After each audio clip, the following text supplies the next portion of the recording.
Hey, welcome back, guys. So today on this video, we are talking about your Xero account, and more specifically, I'm going to quickly answer a question I keep getting a lot on my other video, and that is, how do you reconcile a transaction in your Xero account? So let's go ahead and talk about this. First off, guys, real quick video, not too many steps involved, so be sure to stick around to the end of the video. But why would you need to reconcile a transaction in Xero anyways? Well, that's pretty easy. If you're running an online business, you know that managing different expenses and tracking them can be kind of confusing, but with Xero, it makes it really easy because when you download the transaction from your bank account, it's automatically going to categorize those transactions based off of the parameters that you set. Until then, you do have to manually reconcile those transactions. Whatever the case is, it's a pretty easy process. It's handled here in your Xero account. Check my video description. I'll try to leave the written instructions there as well. But I've already logged into my Xero dashboard, and this is the home screen. Now, here on the home screen, if you want to go ahead and reconcile some transactions, there's a few different ways you can do it. First off, if you have transactions that need reconciled, Xero is going to let you know right here. So you can see I have 2 items that need to be reconciled. If you don't see this right here for some reason, you can go ahead and click on accounting and then click on bank account. Okay, so once you do that, it's going to show your bank account information. And what you're going to do is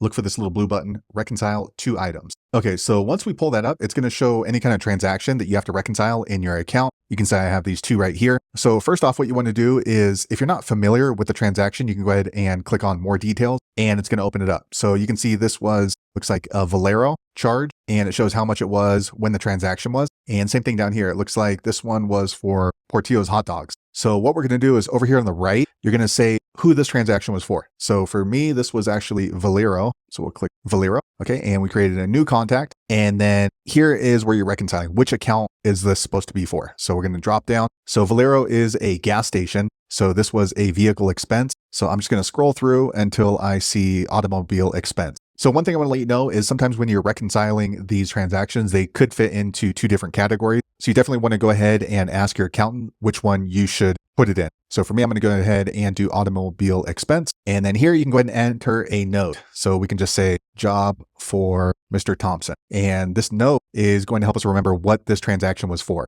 Okay, so we're done there. And then what we're going to do is go to the next transaction. So this was Portillo's hot dog. So same thing, we're going to go ahead and do Portillo's hot dog. Okay. And then next we're going to go ahead and choose an account. So this was meals. So I'm going to scroll through, and this is meals and entertainment, and then business meeting with Tom to talk about advertising. Okay. Okay. That looks good. And then once you're finished, you want to go ahead and click on this OK button here in the middle. All right. Now you see that charge has been reconciled, and then we're going to click on OK and reconcile that one. Okay. So now both of those have been reconciled. Now what's going to happen is if a transaction pops up on my statement that is downloaded into my Xero account, Xero is going to recognize that it could be Portillo's, or it's going to make suggestion that it is Valero. So next time we can go ahead and just verify and then approve the transaction. So there you have it, guys. If you're wondering how to reconcile a transaction in your Xero account, that's the easiest way I know how to do it. If you know an easier way, be sure to leave a comment below. Let the rest of us know how you did it. Hopefully you found that video useful. If so, click thumbs up, or maybe consider subscribing to my channel, and I hope to see you on the next video. Thanks again for watching.